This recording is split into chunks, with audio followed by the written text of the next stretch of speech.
Hybrids. The Bible presents the intriguing story of superhuman beings that played a significant role in God's decision to unleash a devastating flood across the earth. According to Genesis, the sons of God saw that the daughters of humans were beautiful, and they married any of them they chose. Genesis 6, verse 2. The offspring of these unions, described as God-human hybrids, were known as the Nephilim. This interbreeding deeply troubled God, leading to regret over creating humanity. The Lord regretted that he had made human beings on the earth, and his heart was deeply troubled. Genesis 6, verse 6. In response, God decided to cleanse the earth through a great flood, sparing only a few through Noah and the ark. This account implies that the mingling of divine and human lineages was a key factor in prompting the catastrophic flood. Scapegoat. At one point, God grows irritated with Aaron, Moses' brother, for frequently lingering behind the curtains near the Ark of the Covenant, a sacred area meant to remain off-limits whenever possible. Additionally, God becomes frustrated with the Israelites as a whole due to their uncleanness and rebellion. To atone for these offenses, God instructs Aaron to offer sacrifices, including 2 goats, one to be sacrificed and the other to be presented alive before the Lord and sent into the wilderness as a scapegoat to carry the people's sins. Leviticus 16, verse 10. Swenson explains that the biblical scapegoat was then an individual innocent who nevertheless bore away the people's sins, symbolically foreshadowing Jesus centuries before his time. Today, the term scapegoat is still used to describe an innocent person unfairly blamed for others' wrongdoings. Genesis lifespan mysteries. The book of Genesis is brimming with individuals who lived extraordinary lifespans. For instance, Genesis 5, verses 3 to 10 recounts, when Adam had lived 130 years, he had a son in his own likeness, in his own image, and he named him Seth. After Seth was born, Adam lived 800 years and had other sons and daughters. Altogether, Adam lived a total of 930 years, and then he died. When Seth had lived 105 years, he became the father of Enosh. After he became the father of Enosh, Seth lived 807 years and had other sons and daughters. Altogether, Seth lived a total of 912 years, and then he died. When Enosh had lived 90 years, he became the father of Kenan. After he became the father of Kenan, Enosh lived 815 years and had other sons and daughters. Altogether, Enosh lived a total of 905 years, and then he died. Scholars have long pondered the reason for these extreme ages, as noted by Swenson in her book. One theory suggests the writers of Genesis may have calculated years differently. Another interpretation proposes that the gradual shortening of human lifespans throughout the Bible reflects a divine consequence of humanity's increasing sinfulness. Bloody River. According to one biblical account, the world's longest river might have been filled with blood instead of fresh water. When the Pharaoh of Egypt refuses to free the Israelites, God commands Moses and Aaron to turn the Nile River into blood. As described in Exodus 7, verses 20 to 21, Moses and Aaron did as the Lord commanded. In the sight of Pharaoh and in the sight of his servants, he lifted up the staff and struck the water in the Nile. And all the water in the Nile turned into blood, and the fish in the Nile died, and the Nile stank, so that the Egyptians could not drink water from the Nile.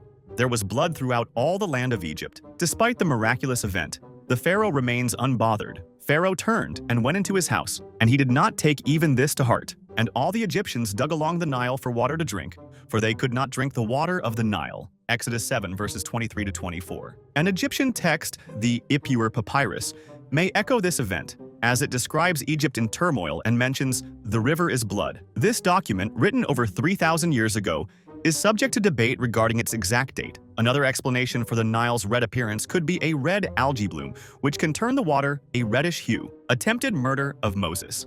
The book of Exodus also features a perplexing moment in the story. Initially, God gives Moses clear instructions and special powers to help free the Israelites from Pharaoh's rule, such as the ability to turn his staff into a snake. However, as Moses is on his way to Egypt, God changes his course of action. At a lodging place on the way, the Lord met Moses and was about to kill him. But Zipporah, Moses' wife, took a flint knife, cut off her son's foreskin, and touched Moses' feet with it. "Surely you are a bridegroom of blood to me," she said. So the Lord let him alone. Exodus 4, verses 24 to 26. This mysterious event has left scholars puzzled about why God initially intended to kill Moses.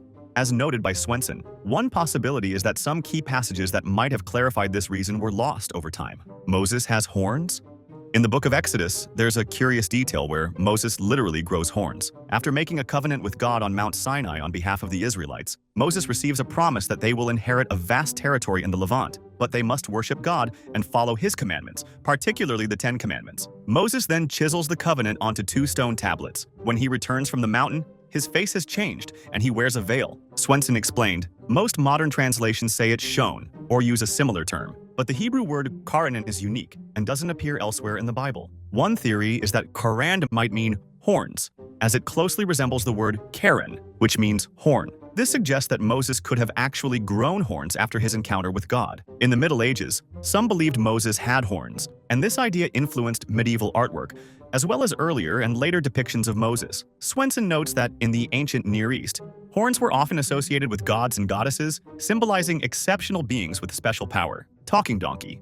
In the book of Numbers, the prophet Balaam is traveling when his donkey stops 3 times. Each time, Balaam strikes the donkey, trying to make it move. However, God grants the donkey the ability to speak, and it says, "What have I done to you to make you beat me these 3 times?" Numbers 22, verse 28. Surprisingly, Balaam isn't shocked by his donkey speaking and responds, "You have made a fool of me. If only I had a sword in my hand, I would kill you right now." The donkey retorts, "Am I not your own donkey, which you have always ridden to this day? Have I ever behaved like this before?"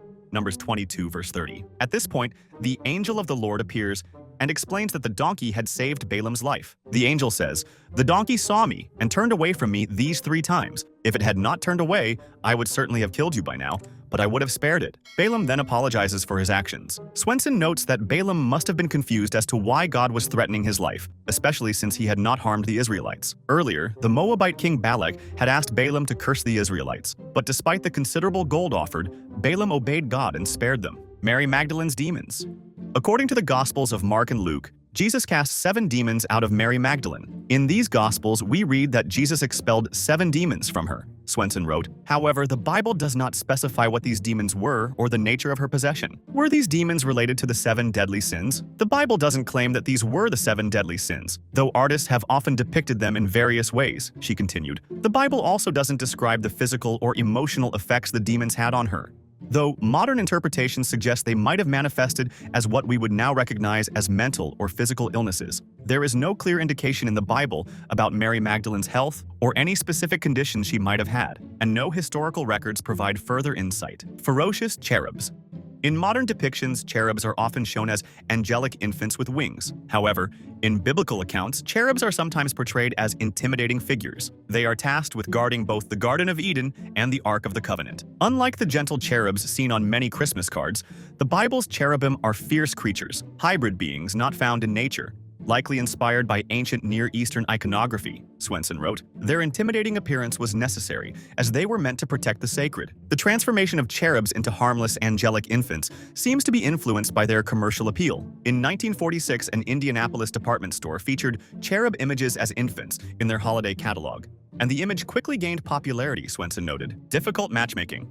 While there is no archaeological evidence for the existence of the Garden of Eden's first couple, the Old Testament provides a detailed account of how God created Adam's companion. What may surprise you is that matchmaking for Adam wasn't as straightforward as it seems. In fact, God faced challenges in finding a suitable partner for Adam, the human he had created. The Lord God said, "It is not good for the man to be alone. I will make a helper suitable for him." Now the Lord God had formed all the wild animals and birds in the sky from the ground. He brought them to Adam to see what he would name them, and whatever the man called each living creature, that was its name. But for Adam, no suitable helper was found.